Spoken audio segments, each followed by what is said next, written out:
चलिए आगे बढ़ते हैं। आगे बढ़ते हैं तो क्वेश्चन हमारा क्या था? क्वेश्चन था गरीबी के कारण और कारण से होने वाली समस्या।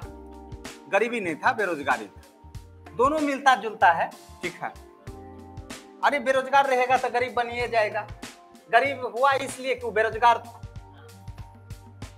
नहीं समझे?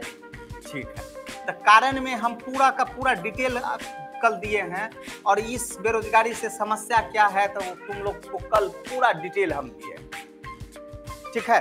बेरोजगारी वर्तमान समय में एक गहन या विशेष समस्या बनकर के उभर रही है, ठीक है ना।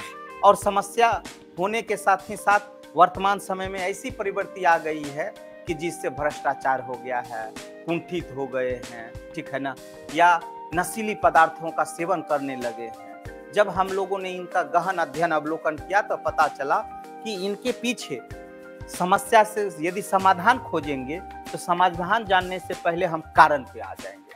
और कारण जब हमने ढूंढा तब हमें निम्न कारण पता चला।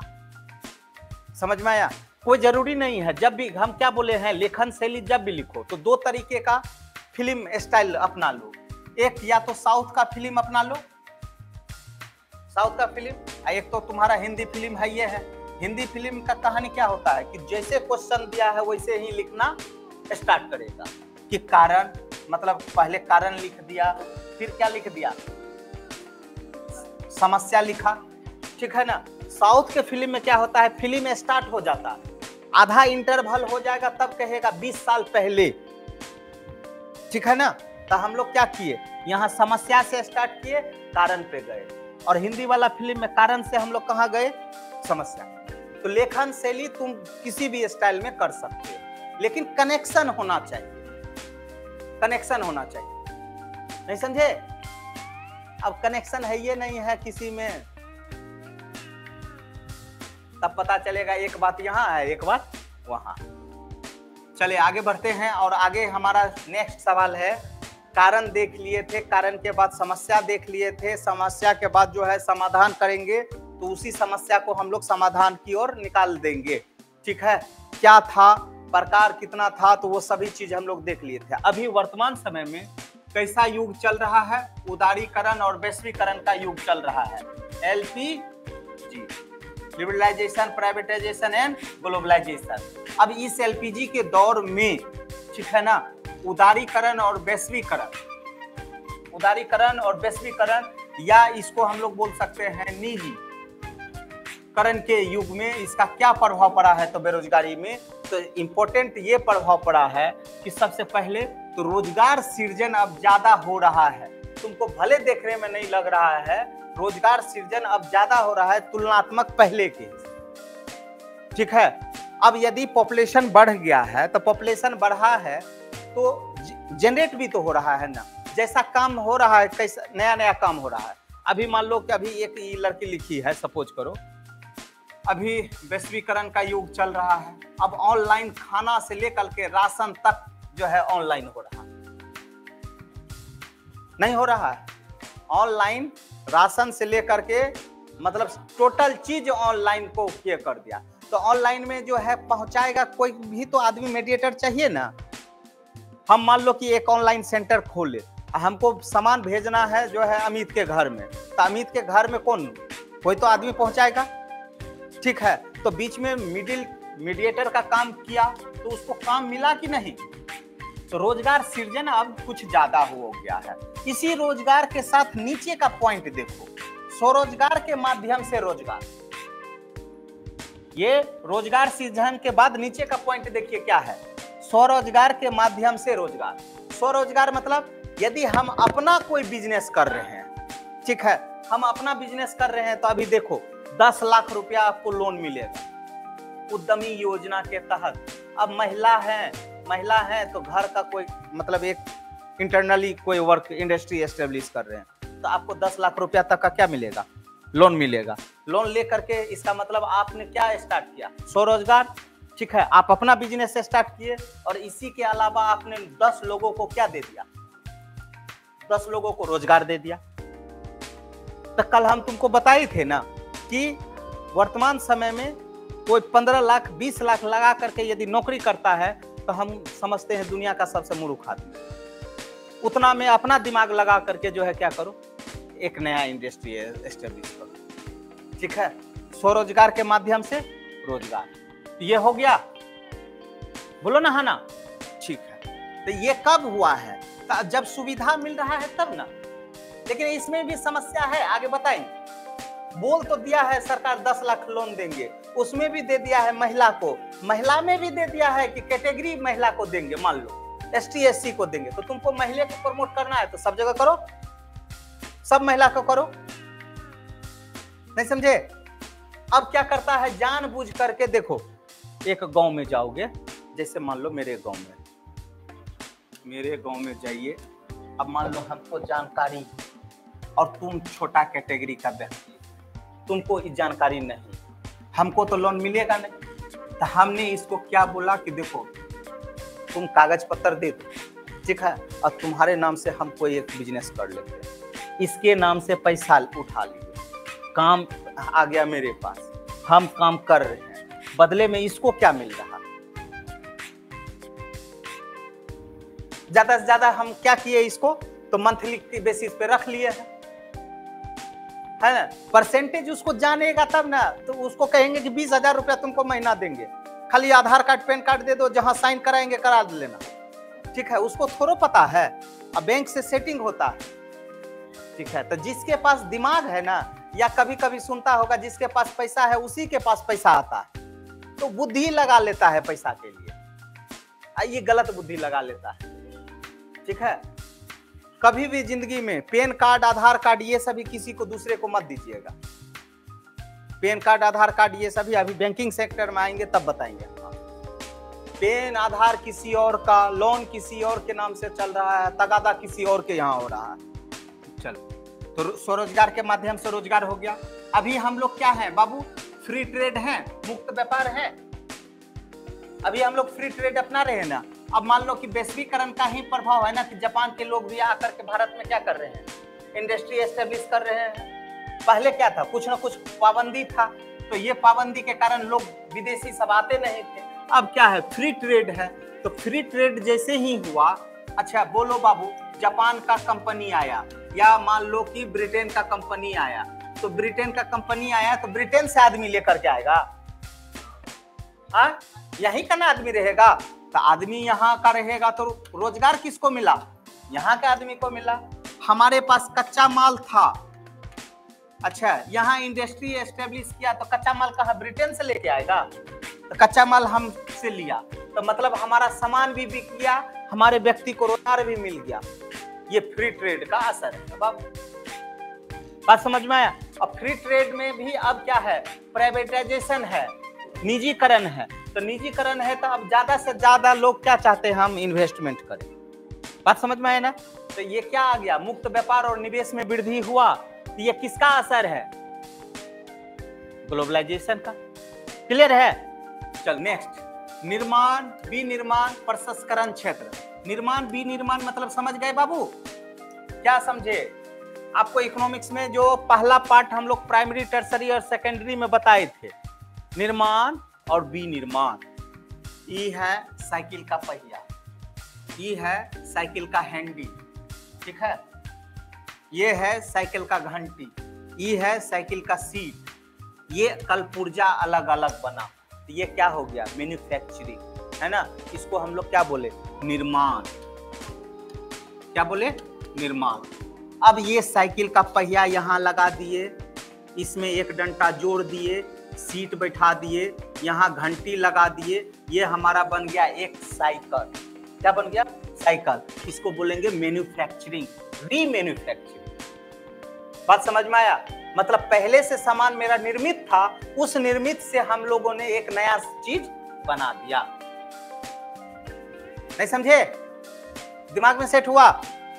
अभी नहीं देखता है कि 10 साल का बच्चा ने एक नया आविष्कार कर दिया, ठीक है। आविष्कार मतलब खोज और आविष्कार में यहीं पे ना अंतर हो जाता है। खोज और आविष्कार में अंतर क्या है,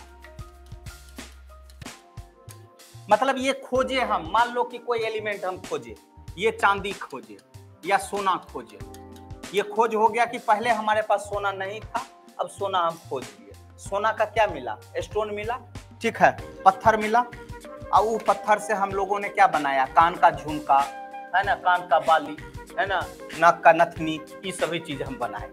तो ये मैन्युफैक्चरिंग हो गया कि सोने लेकर के टांगती नहीं ना, तो वही हो गया। तो ये हमारा जो है निर्माण हुआ, और निर्माण से हम लोगों ने एक नया चीज बना दी। अभी नया नया चीज मार्केट में लाते रहता है। पहले आज से 8 साल पहले, 5 साल पहले ई रिक्शा था? नहीं था। पहले एकदम शुरुआत बैलगाड़ी से हुआ, बैलगाड़ी के बाद टमटम आया, टमटम पे बैठे होगे ना तुम लोग, ठीक है, घोड़ा गाड़ी आया, घोड़ा गाड़ी के बाद देखो अभी ई रिक्शा आ गया। तो नया नया चीज आते रहता है, ठीक है। लोगों ने दिमाग लगाया कि जब मोटरसाइकिल बन गया है तो ई रिक्शा में इसको कन्वर्ट कर देते हैं हम। बैटरी लाया, 3 गो पहिया है, ठीक है। अब पहले देखना 3 पहिया वाला मोटरसाइकिल होता था, 4 पहिया वाला, है ना, ताकि वो गिरे नहीं। तो उसी को कन्वर्ट कर दिया, नया मोडिफाइड कर दिया, तो क्या बन गया, ई रिक्शा। तो रोजगार का साधन बन गया ना। तो यही चीज है, दिमाग में सेट रखना बाबू। तो निर्माण विनिर्माण प्रसंस्करण क्षेत्र में क्रांति। प्रसंस्करण मतलब इसको हम लोग बोलते हैं फूड प्रोसेसिंग, इंग्लिश में बोलते हैं, क्या बोलते हैं, फूड प्रोसेसिंग। अब प्रसंस्करण पहले क्या होता था, सपोज करो आलू होता था या टमाटर होता था, ठीक है, आलू हो गया, टमाटर हो गया। यदि तुम ज्यादा दिन तक रखोगे तो ये क्या हो जाएगा, सड़ जाएगा, ठीक है ना। टमाटर भी ज्यादा दिन तक रखोगे तो क्या होगा, सड़ जाएगा। अभी इसके लिए हम लोगों ने क्या बना दिया, कोल्ड स्टोरेज बना दिया। ज्यादा से ज्यादा दिन तक हम लोग क्या रखेंगे, सुरक्षित रखेंगे। बात समझ में आया? तो समय के अनुसार आया ना, बोलो हाँ ना। अभी आम जो है, आम का सीजन में आम खाते हैं, तुमको जब चाहिए, अरे आम नहीं मिलेगा, आम से बना हुआ निर्मित चीज तो मिल जाएगा, नहीं समझे, ठीक है। तो वही, तो वो किसका है, प्रसंस्करण का फायदा है कि लॉन्ग टर्म के लिए भी आप उसको क्या कर सकते हैं, यूज कर सकते हैं। जो सीजनेबल फल हुआ करता था, अब आप सब दिन खाइए। प्रसंस्करण क्षेत्र में भी क्या आ गया, यहां ध्यान दो, कुशल श्रम, जिसको पूरा जानकारी था, कुशल वाले एक तरफ हो गए और कुशल वाले एक तरफ हो गए। प्रसंस्करण क्षेत्र क्लियर हो गया। चलो नेक्स्ट, एसईजेड। एसईजेड पीछे हम बताए थे कि 2 भाग में भी बट गया है ना। एसईजेड क्या था, स्पेशल इकोनॉमिक जोन। मान लो कि जहां पे जो एरिया है, जहां पे जो एरिया है, सपोज करो ये मेरा एरिया है भागलपुर, ठीक है, और भागलपुर हमारा एसईजेड का एरिया हम ले लेते हैं। क्यों, तो यहाँ तसर का जो है रेशम कीड़ा, मान लो रेशम कीड़ा है, तो हम लोग क्या कर लिए, रेशम के लिए स्पेशल एक एरिया बना दिए, ठीक है। अब तुम कहेगा कि मधेपुरा में जाकर के रेशम वाला तो चलेगा, नहीं चलेगा। तो स्पेशल इकोनॉमिक्स जोन हो गया, विशेष आर्थिक सेंटर हो, ये एक स्पेशल इकोनॉमिक्स जोन बन गया, जिसके कारण अब व्यक्ति पलायन कम हो रहा है, माइग्रेशन कम हो रहा है, ठीक है ना। जहां पर भी है जो रोजगार मिल रहा है वो काम कर ले रहा है, ठीक है। चलो एसईजेड क्लियर। नेक्स्ट, अभी तुलनात्मक रूप से टेक्नोलॉजी का डेवलपमेंट हुआ है कि नहीं हुआ है, चाहे किसी भी क्षेत्र में हो, चाहे वो बायोटेक के क्षेत्र में हो या न्यूक्लियर के क्षेत्र में हो, तो तकनीक का विस्तार हुआ ना बाबू। तो हर चीज में तकनीक का विस्तार हुआ, इंडस्ट्री से लेकर के एवरीथिंग। क्लियर है? अच्छा, तकनीकी विस्तार हो गया तो आर्थिक समृद्धि आया, बोलो हाँ, आर्थिक समृद्धि आया कि नहीं? आर्थिक समृद्धि आया तो ये क्या किसको दर्शाएगा, आर्थिक विकास को दर्शाएगा। किसको दर्शाएगा? और आर्थिक विकास अच्छा हुआ तो आपका आर्थिक समृद्धि अच्छा हुआ तो प्रति व्यक्ति आय कैसा हो जाएगा, अच्छा हो जाएगा। तो प्रति व्यक्ति आय अच्छा हो जाएगा तो आप बेरोजगार कैसे हैं, आप गरीब कैसे हैं? तो ये किसके कारण हो रहा है? उदारीकरण, वैश्वीकरण के कारण हो रहा है। क्लियर है? इतना पॉइंट आपको क्लियर है? लेकिन कुछ समस्या उभर करके आ रहा है। ये तो अभी हम दिखा दिए कि बेरोजगारी जो है हट रहा है, ये वो, लेकिन अभी भी कुछ ना कुछ समस्या है। जैसे दोषपूर्ण राजकोषीय और मौद्रिक नीति। राजकोषीय की बात करेंगे तो ये आ जाएगा सरकार। कौन आ जाएगा? सरकार। और मौद्रिक की बात करेंगे तो ये कौन आ जाएगा, बैंकिंग सेक्टर। राजकोषीय सरकार द्वारा बनाई गई नीतियां, मौद्रिक मतलब हो गया बैंकों द्वारा बनाई गई नीतियां, ठीक है। जैसे रेपो रेट है, रिवर्स रेपो रेट है, बैंक दर है। अब मान लो बैंक रेट तुम्हारा ज्यादा है, तुम बोल तो दिया कि 10 लाख लोन हम देंगे, सपोज करो 10 लाख लोन देंगे, लेकिन इसमें बैंक रेट ज्यादा है, तो तुम काहे लेगा इतना इंटरेस्ट पे, जितना का हम कमाएंगे नहीं उसको लोने में चुकाएंगे। तो दोनों को बैलेंस करना होगा। क्या करना होगा, ये तो सरकार की भी जो कुछ कुछ नीतियां हैं तो वो सबको ध्यान में रख करके, अब जब भी सरकार जो पॉलिसी बनाता है, मान लो बोल दिया कि कृषकों को हम दे रहे हैं सब्सिडी, तो इसका मतलब कृषक वर्ग को क्या मिल रहा है, प्रॉफिट मिल रहा है, लेकिन उससे और किसी को तो नुकसान हो सकता है ना। नहीं समझे मेरा बात। तो यही चीज है। तो राजकोषीय नीति जो सरकार द्वारा बनाई जाती है, जिसके कारण कहीं कहीं दोषपूर्ण दिखाई दे देता है, तो वहीं मौद्रिक नीति में भी जो है, जो आरबीआई द्वारा संचालित होती है, वहां पर भी हमको दोषपूर्ण दिखाई दे देता है। अब सरकार बोल दिया कि 10 लाख लोन देना है, कहां देना है, 10 लाख लोन देना है, तो आप कहां से लोन लीजिएगा, बैंक से ना लीजिएगा। अब बैंक में चक्कर लगाते लगाते कहिएगा कि हम छोड़ दीजिए, लोन नहीं लेंगे, ठीक है। अब बैंक का चक्कर लगाते लगाते लास्ट में बैंक को बोला कि बहुत दौड़ रहा है, तो बीच में बाहर मीडिएटर खड़ा रहेगा, तुमको लोन करवा दे, हाँ करवा दीजिए, कितना पैसा, 3%। कितना परसेंट, 3%। मतलब जितना सेक्शन होगा 10 लाख, तो 10 लाख का 3% निकाल दो, है ना। अभी तो 10% तक चला जाएगा, 1 लाख रुपया चल गया, 9 लाख मैनेजर का हाथ में। लेकिन हाँ, प्राइवेट आने के कारण, प्राइवेट बैंक के आने के कारण अब क्या होता है कि थोड़ा लोन जल्दी हो जाता है तुलनात्मक सरकारी बैंक। अब बैंक ICICI जाइए, एक्सिस बैंक जाइए, HDFC जाइए, लोन देने के लिए बेताब रखता है। समझ में आया। तो ये चीज है। तो वही हो गया मौद्रिक नीति। और कर प्रणाली, टैक्सेशन, टैक्स में आपको क्या है, सबके लिए अलग अलग है, तो टैक्स में भी ये है, तो वहां पे हमको एक समस्या उत्पन्न हो गया, ठीक है। नेक्स्ट क्या है, सरकार की अक्षमता। सरकार की अक्षमता से तात्पर्य क्या हो रहा है बाबू, है ना, असफल भी होता है। मान लो कि सरकार कितने दिन के लिए बनी, 5 साल के लिए, अब कभी कभी 21 साल में सरकार हट गया, दूसरा सरकार आया, तो ये इसका पॉलिसी क्या करता है, हटा देता है, अपना पॉलिसी लाते रहता है, तो नया चीज एकदम, ठीक है ना। तो ये चीज है। तो वही है, भ्रष्टाचार के कारण भी आपका कुछ समस्या उत्पन्न हो रहा है, ठीक है ना। तो ये निवारण हो गया कि उदारीकरण और वैश्वीकरण के युग में बेरोजगारी को कुछ ना कुछ हम लोग बहुत हद तक कम कर लिए हैं, लेकिन इसमें भी गुणवत्तापूर्ण परिवर्तित, मतलब अब अच्छा मिल तो रहा है, ठीक है, लेकिन जल्दबाजी में हम लोग गुणवत्तापूर्ण चेंज हो जा रहा है। अब मान लो कि हम पुल बना रहे हैं, क्या बना रहे हैं, पुल बना रहे हैं, ठीक है, और रातों रात जो है पुल बनाया, दूसरे दिन पुल जो है गिर गया, तो गुणवत्तापूर्ण जो मेरा बनना चाहिए था वो क्या हो जा रहा है, परिवर्तित हो जा रहा है। नहीं समझे। ये अभी कितना पुल बिहार में ढह रहा है, देख रहे हो ना। जनसंख्या, जनसंख्या में देखो, सिंपल जनसंख्या जो प्रश्न पूछ रहा है ना, वो प्री में प्रश्न पूछ रहा है। तो जनसंख्या में ना कुछ कुछ व्यक्ति हैं जो थ्योरी दिए हैं, जैसे माल्थस। माल्थस का जो है एक थ्योरी है कि जनसंख्या, देखो जनसंख्या हमेशा गुणोत्तर श्रेणी में बढ़ती है। गुणोत्तर श्रेणी, गुणोत्तर श्रेणी मतलब समझ में आया, एक है, एक के बाद हमारा क्या होगा, 2 होगा, 2 के बाद 4 हो जाएगा, 4 के बाद 8 हो जाएगा, 8 के बाद 16 हो जाएगा, इसको हम लोग बोलते हैं गुणोत्तर श्रेणी। जबकि खाद्यान्न सामग्री जो है वो हमारा जो है समांतर श्रेणी में डेवलप होता है, समांतर श्रेणी में होता है, जैसे है 1 2 3 4 5 6 ऐसे विकसित होता है। बात समझ में आया। तो माल्थस क्या थ्योरी दिए हैं कि जनसंख्या ऑलवेज, मतलब जनसंख्या हमेशा जो बढ़ती है वो किस रेंज में बढ़ती है, गुणोत्तर श्रेणी में। बात समझ में आया।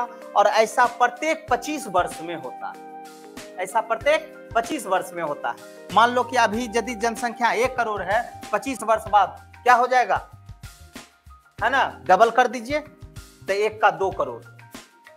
ठीक है, बात समझ में आया ना। तो ये हमारे कौन थ्योरी दिए हैं, तो माल्थस महोदय दिए। बात समझ में आया।